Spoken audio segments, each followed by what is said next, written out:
गांव की मिट्टी में पले बड़े सपनों को अक्सर समाज की दीवारें रोकने की कोशिश करती हैं। लेकिन जब हौसले पंख बन जाएं, तो आसमान भी झुकने लगता है। ये कहानी है एक ऐसी लड़की की, जिसने गरीबी, भेदभाव और रूढ़ियों से लड़कर अपनी एक अलग पहचान बनाई।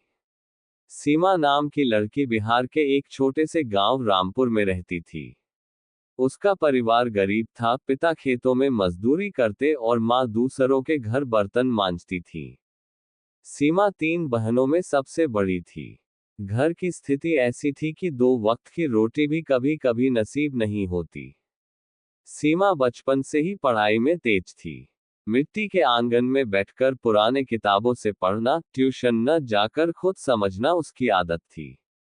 लेकिन गांव की सोच अलग थी। लड़कियां तो पराया धन होती हैं, ज्यादा पढ़ा लिखा कर क्या करना। सीमा के मन में एक ही सपना था, शिक्षिका बनना। वह चाहती थी कि गांव की लड़कियां भी स्कूल जाएं, अपना नाम बनाएं। लेकिन घर के हालात और समाज की बंद सोच उसके रास्ते में बार बार दीवार बनकर खड़ी होती। एक बार उसकी मां ने खुद कहा, बिटिया अब ज्यादा मत पढ़। तेरे पापा के पास तो खाना जुटाने के भी पैसे नहीं है। सीमा की आंखें भर आईं, लेकिन उसने मुस्कराकर जवाब दिया, माँ, अगर आज पढ़ना छोड़ दूंगी तो सारी जिंदगी पछताऊंगी। एक दिन मैं पढ़कर सबको दिखाऊंगी कि गांव की लड़की कुछ भी कर सकती है। सीमा को स्कूल जाने के लिए रोज 3 किलोमीटर पैदल चलना पड़ता था। बरसात हो, धूप हो या सर्दी, वो कभी नहीं रुकी। स्कूल में पुराने कपड़े पहनकर जाती, जूते फटे होते, लेकिन किताबों के पन्ने हमेशा चमकते। कई बार गांव के लड़के ताने मारते, हंसी उड़ाते, देखो मास्टरनी बन रही है। लेकिन सीमा चुपचाप सुनती और सोचती, आज जो हंसी उड़ा रहे हैं कल मेरी इज्जत करेंगे। 10वीं बोर्ड का रिजल्ट आया, सीमा ने पूरे जिले में टॉप किया।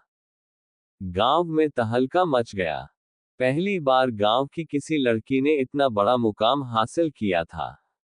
अब इंटर और फिर बी.एड की पढ़ाई का सपना था, लेकिन पैसे नहीं थे। पिता ने पुराना गहना बेचा, मां ने अपनी बुरी चूड़ियां दी, बेटी के सपने को पूरा करने के लिए। सीमा ने पटना के एक कॉलेज में दाखिला लिया। पहली बार गांव से बाहर निकली थी। शहर की तेज रफ्तार, अंग्रेजी बोलने वाले छात्र और बड़ी बड़ी इमारतें उसे डराती थीं। लेकिन वह खुद से वादा कर चुकी थी, डरूंगी नहीं, सीखूंगी। उसने हॉस्टल में रहकर पार्ट टाइम ट्यूशन पढ़ाना शुरू किया। रात को दूसरों के बच्चों को पढ़ाती और दिन में खुद लाइब्रेरी में बैठकर तैयारी करती।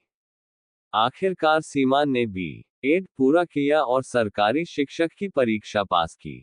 उसे अपने ही जिले के एक सरकारी स्कूल में शिक्षिका की नौकरी मिली। पहली तनख्वाह के दिन उसने माँ पापा के पांव छुए और कहा, अब आपकी बेटी किसी पर बोझ नहीं, आपका गर्व है। सीमा अब अपने गांव लौट चुकी थी, लेकिन इस बार एक सम्मानित शिक्षिका बनकर।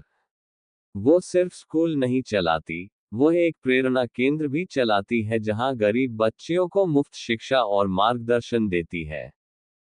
गांव की वही लड़कियां जो कभी स्कूल जाने से डरती थीं, अब किताबें लेकर स्कूल जाती हैं और कहती हैं, हम भी सीमा दीदी जैसी बनना चाहते हैं।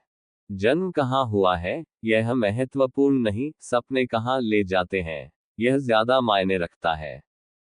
परिस्थितियां कठिन हो सकती हैं, लेकिन हौसला उनसे बड़ा होता है। लड़कियां बोझ नहीं, समाज की शक्ति होती हैं, बस उन्हें मौका चाहिए। जो खुद संघर्ष करता है, वही दूसरों की राह रोशन कर सकता है।